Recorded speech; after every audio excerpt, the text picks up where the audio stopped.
지금의 대학 수학 능력 시험이 전후기대 학력고사로 각 대학에서 치러지던 때 전대미문의 시험지 도난 사건이 벌어졌습니다. 학력고사를 하루 앞두고 한 통의 신고 전화가 걸려옵니다.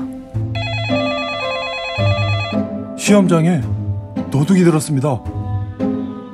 교무처 창문이 깨져 있고 시험지가 담긴 상자가 뜯겨져 과목별 시험지가 한 부씩 사라졌다는 다급한 목소리였습니다.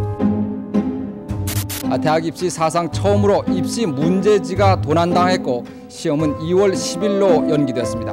사상 초유의 시험지 도난 사건에 온 국민의 관심이 집중됐습니다.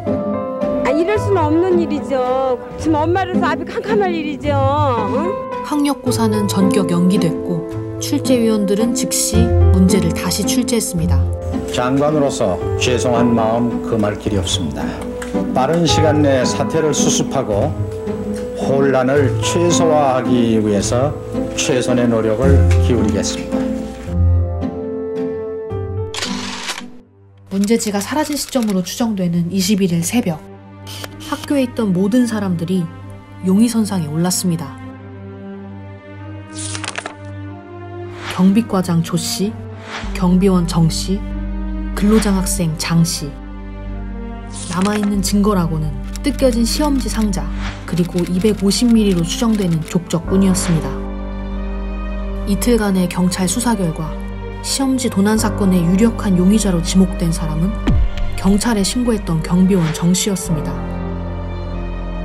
경비원 정 씨가 아는 사람 딸 입시 원서를 대신 제출했는데 검거된 정 씨는 순순히 범행을 자백했습니다. 지인의 딸이 신입생 장학금을 받을 수 있도록 시험지를 훔쳐 전달할 계획이었다는 겁니다. 하지만 범행 직후 큰일을 저질렀다는 마음에 시험지를 변기통에 찢어버렸다고 밝혔습니다. 갑작스레 사건의 배후가 된 지인 모녀는 황당했습니다. 그 성적 장학금이 없는 걸로 알고 있거든요? 근데 그게 말이 돼요? 실제로 황량은 이미 전기대학에 합격할 정도로 우수한 성적을 가졌습니다. 즉 황량을 위해 시험지를 훔쳤다는 경비원 정 씨의 진술에는 신빙성이 없었습니다. 이에 경찰은 가장 확실한 물증을 찾기 시작합니다. 바로 정 씨가 변기해버렸다는 훔친 시험지.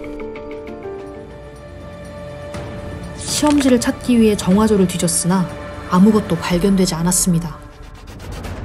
그러자 정 씨는 사실은 학교 앞 쓰레기통에 버렸다고 진술을 번복합니다. 이번엔 쓰레기 매립지를 샅샅이 수색하지만 시험지를 찾지 못했습니다. 아니 시험지를 대체 어디에 버렸다는 겁니까? 죄송합니다. 사실 학교 뒷산에 찢어버렸습니다. 경찰력을 총동원해 학교 뒷산을 수색했지만 역시나 시험지는 발견되지 않았습니다. 경찰의 수사가 미궁 속으로 빠지던 그 시각, 사건은 전혀 다른 방향으로 흐르기 시작했습니다. 경비원 정 씨의 수상한 행적을 제보했던 경비과장 조 씨가 스스로 목숨을 끊은 채 발견된 겁니다. 게다가 경비원 정 씨는 사실은 경찰의 고문 때문에 자백했었다며 진술을 뒤집었고 경비과장이 시킨 일이라고 주장했습니다.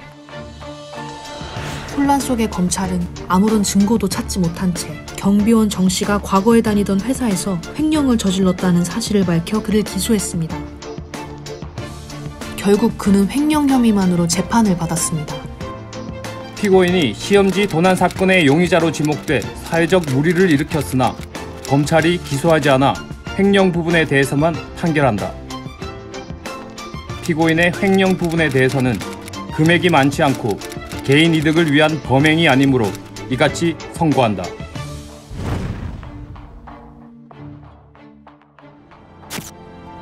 (1992년) 전대미문의 학력고사 시험지 도난 사건.